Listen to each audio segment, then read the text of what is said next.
guys, welcome to my channel. My name is ReadingBear and I hope you are ready for some more stories. And today, we will take a look at some new Just No HOA content. If you enjoyed my content, please don't forget to subscribe to my channel and post some bear emojis in the comment. And now, let's dive right into the stories. First one is titled, One Crazy Owner Threatening Lawsuits. Our HOA, in Massachusetts, is made up of just 3 units. We are in an old Victorian that was turned into 3 condos. The association is made up of me, single, female, mid-40s, Unit 2, single, male, about same age, and Unit 3, soon to be divorced, female, mid-60s, and her adult daughter. Because Unit 3 is much larger than the rest of the building, the fees are broken up so that Unit 3 pays more in HOA fees, but everyone has equal say in voting. Until recently, the husband in Unit 3 was in charge of condo management, which is pretty much just making sure the common area bills get paid. But the couple is divorcing and he is moving out. The wife and adult daughter are staying. The problem is that the wife is mentally unstable. I think the daughter might also have issues, but she is not involved in condo management/upkeep.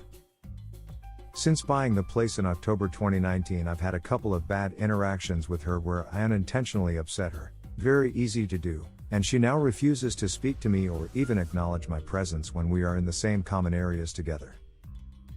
It's awkward, but I'll do whatever I can to keep the peace. Now we need someone new to handle condo finances. She suggested Unit 2 do it or herself. Unit 2 and I know putting her in charge of anything would be disastrous, but Unit 2 does not want to be in charge either. I can do it, but I know she will object. In the past, our association has only met a couple of times/year and has been very slow about some of the upkeep that needs to get done, finish painting the house and repair some of the wood siding and parts of the porch. It should have been done 2 years ago, but nothing happened. So we started again this summer. A painter was hired. Unit 3 told us the painter would also do the repairs in Unit 2, and I agreed with her in 2 separate conversations. Jump to this week, Unit 3 writes a note, her main method of communication, accusing us of being too slow in getting things done and suggesting we need to hire an outside management company in order for the HOA to function better. She then drops this bomb that someone has been touching and moving her things in the basement and is threatening legal action. Neither of us has any idea what she is talking about. She sent a note a few months ago about the importance of not touching each other's property, and I shrugged it off because I don't touch her stuff. Unit 2 and I feel like a management company for such a small HOA would be an unnecessary expense. However, today Unit 3 told us she would take us to court if we didn't agree to a management company, and that she would only pay for 1/3 of the fee. She's clearly spiraling out of control, but we don't know how to manage someone like this. A quick Google of her name and address brings up a story about her harassing the former condo owners to the point of police involvement. Neither Unit 2 nor I want things to get to that point, but I don't like this idea of giving in to the demands of a manipulative, crazy person. Update. Well, we had a condo meeting the other day and things went about as well as I expected, i.e., total disaster. Things started off okay and we agreed to consider Unit 3's proposal of hiring outside management, and would hold a yes or no vote once we had proposals on services and fees from a few different companies. But once Unit 3 realized that management companies charge by taking 8% of the condo fee, she said she would take the association to court to change her fee rate.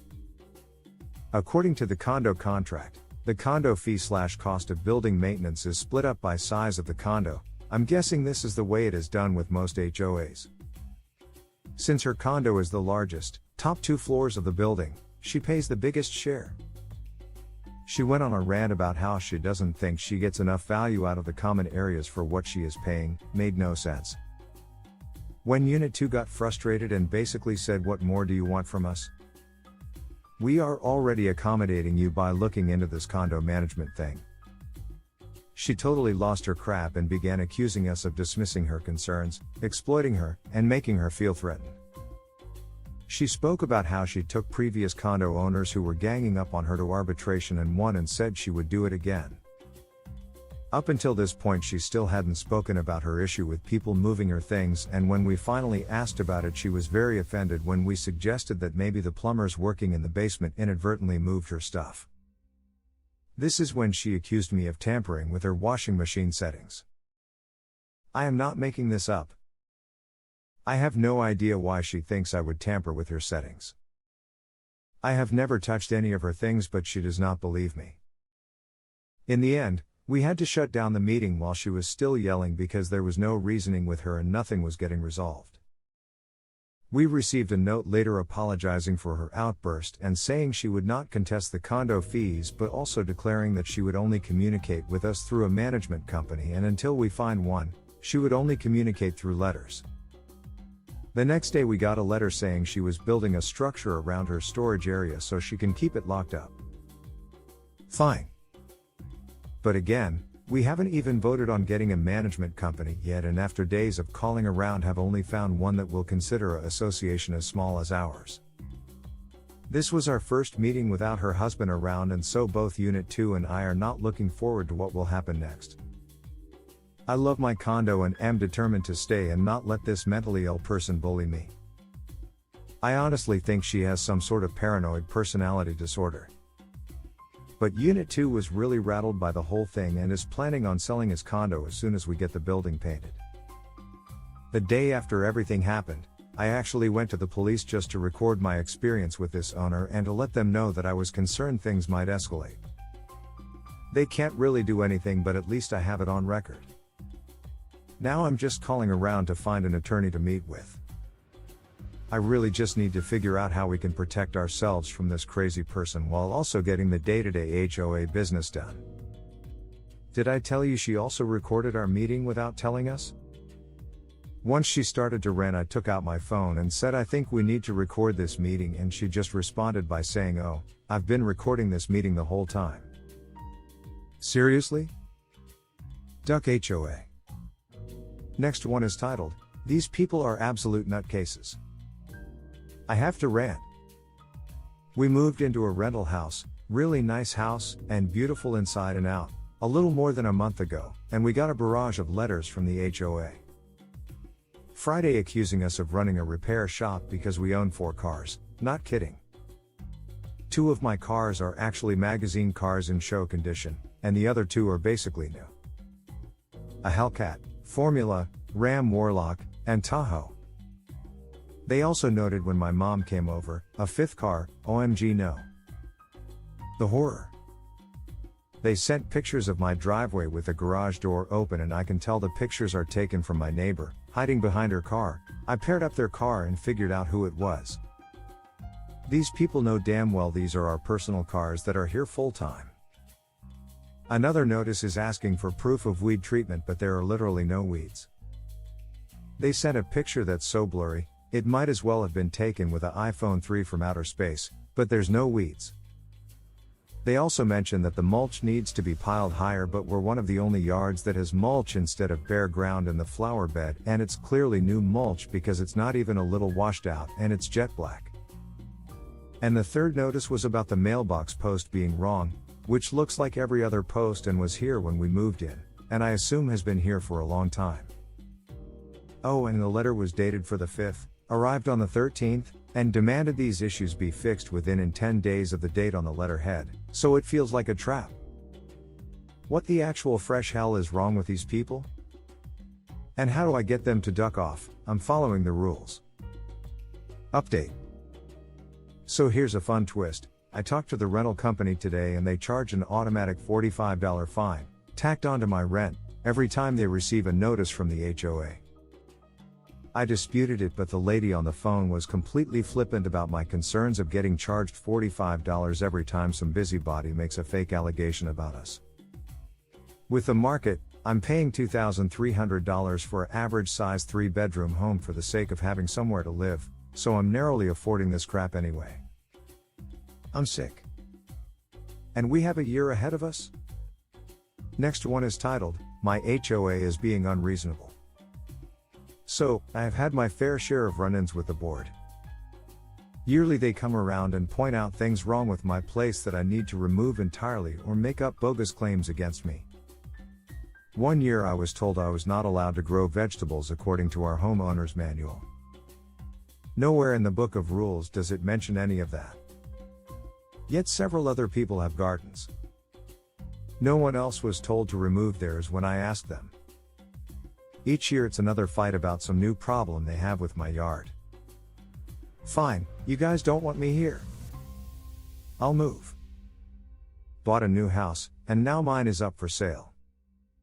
But now the HOA is not allowing my realtor to post a sign at the front of the complex.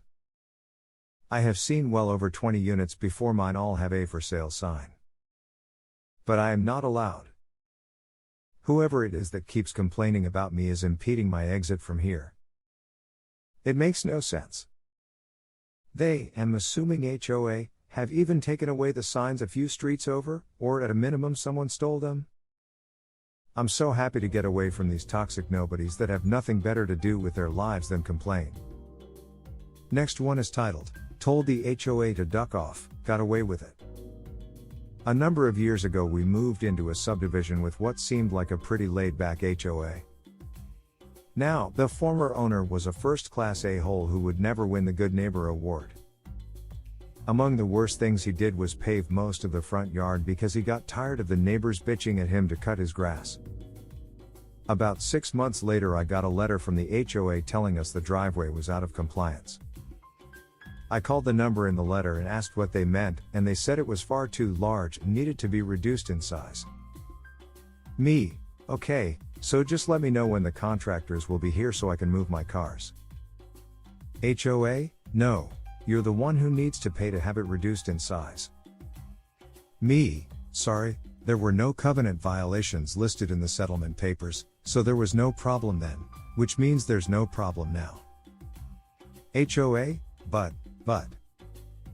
Me, let me know when they'll be here and I'll move my cars. Never heard from them again, and that was 17 years ago. Next one is titled, Anyone Else Just Laugh When Attending an HOA Meeting? So last night was the monthly board meeting, and since I've been forcing myself to go to them, I hopped onto the Zoom and honestly just had a good laugh every time something came up. Our HOA President is extremely incompetent and stuck in the 80s. A few choice things that were so frustrating I could do nothing other than laugh. 1. Dragged on a conversation about people putting up sunshades on their balconies because the direct sun is so bad in parts of the complex. She kept fighting people on why it's a bad idea and that a professional needed to be the one to install them and that people should just use umbrellas because we have to preserve the look of the complex. Multiple board members told her that was a bad idea and that climate change is real and happening. They also very clearly said they weren't taking theirs down. 2.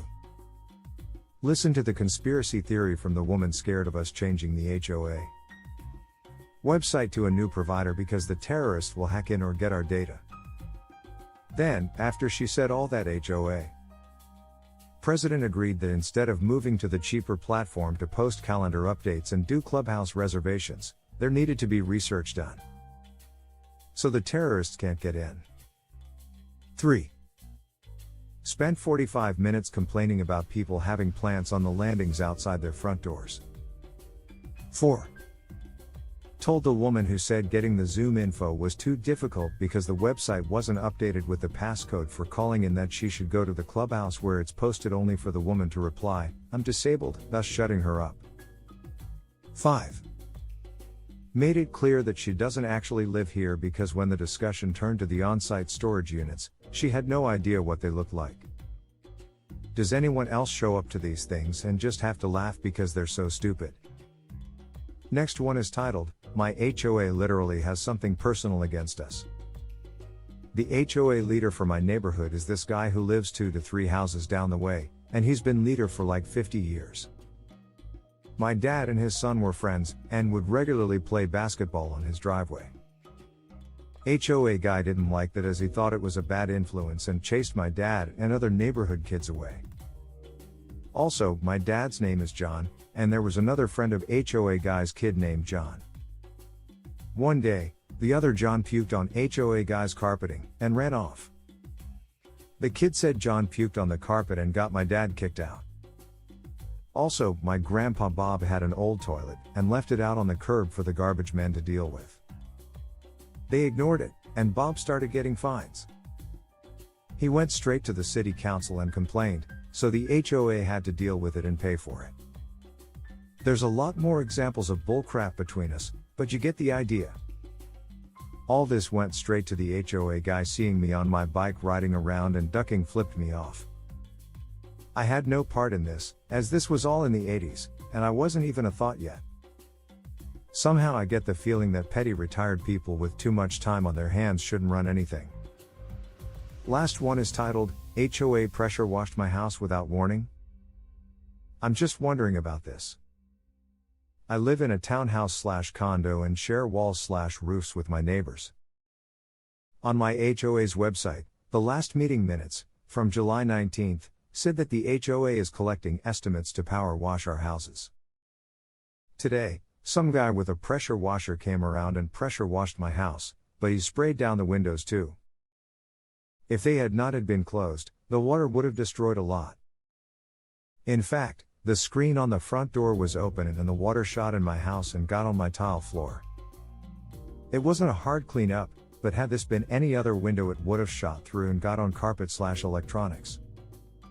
I didn't get a letter and there was no warning on their website. I'm pretty damn upset. Someone on the forum of their site started a thread wondering about warning for the pressure wash, which I responded to. Not only that, I believe a pressure washer can easily damage screens. Luckily everything looks okay, but had this not been a day that I was working at home, I'd be none the wiser except for the puddle of water inside my front door. Edit, to clarify, yes, water got in my house from where the guy sprayed the pressure washer through my screen door, directly at my front door, and all over my tile floor.